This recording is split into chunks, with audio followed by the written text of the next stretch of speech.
You're watching Clean Skies News. I'm Tyler Souters, and joining us now is John Ashe. He is chairman of the ad hoc working group with the Kyoto Protocol. Chairman, a busy week in Copenhagen. Thank you for joining us today. Thank you, you're welcome. You are planning on issuing a report on the 15th of this month. Do you feel that you will be on track, and what are your expectations that will be reached for that report?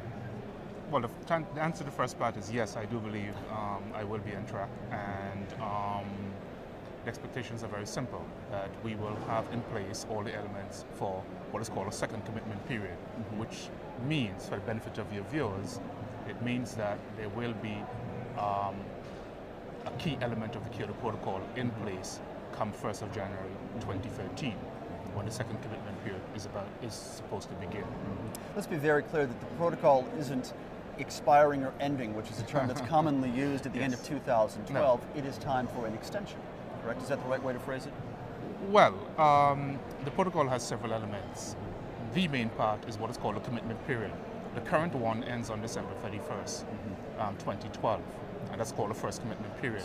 We're in the process of negotiating what is called the second commitment period, and we hope subsequent periods as well. But all other elements of the protocol are there and are in place.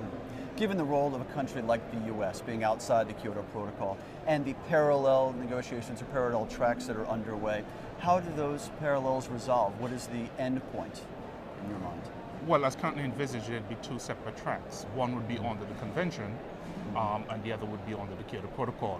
The second, the Kyoto Protocol, did not, and hopefully will not involve the US. You put out a fire, for lack of a better term, or helped do so during the last round of negotiations when the African nations en masse walked out. Is that issue fully resolved to your satisfaction so far?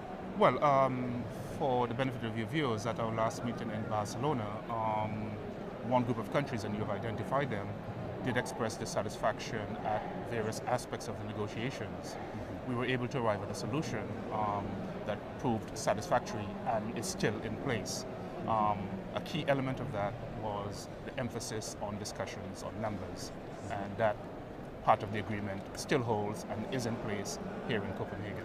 Do you envision anything as dramatic as that, a potential walkout? Are there any blocs that you see as so vociferously opposing or supporting a measure that must be included, that they would walk out or take some other drastic measure?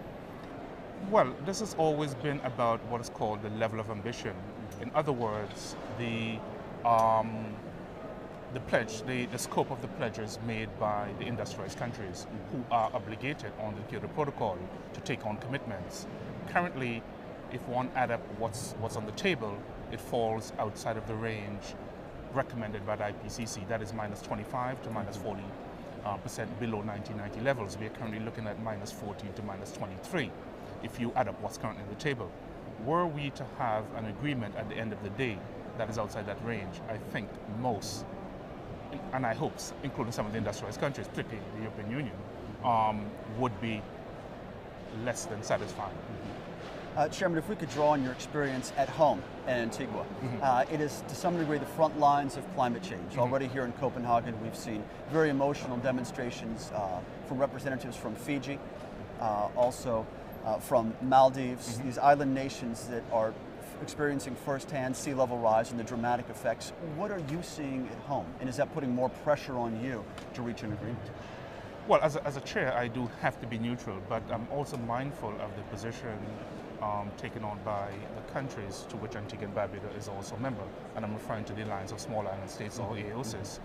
They have called for a particular concentration level, 350 parts per million, and a particular temperature profile, 1.5 degrees C.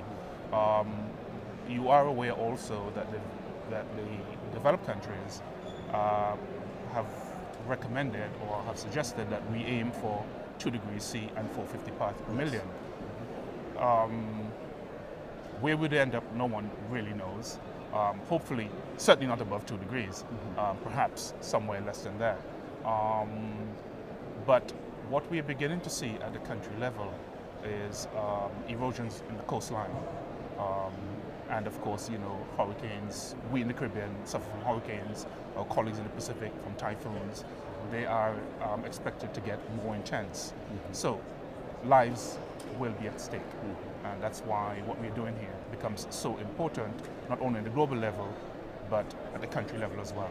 Final question, Mr. Chairman. Are you satisfied with the level of commitment you're seeing unilaterally from developed nations to climate aid or climate reparations, for lack of a better term, that the financial commitment will be there going forward? Well, as you know, that's one of the bones of contention. There are many, but that actually turns out to be one of the key ones. We have heard the Executive Secretary of the Secretariat identified a particular figure, saying that 10 billion is needed on an annual basis, beginning next year up until 2012, and greater sums thereafter. There are those who dispute that and say that that is not sufficient. But the point is that we do not have the funds in place. We never did. We do need them to be in place, and we need them to be in place come January 1st, 2010. On that, everyone can agree. The magnitude is what's in dispute. Okay.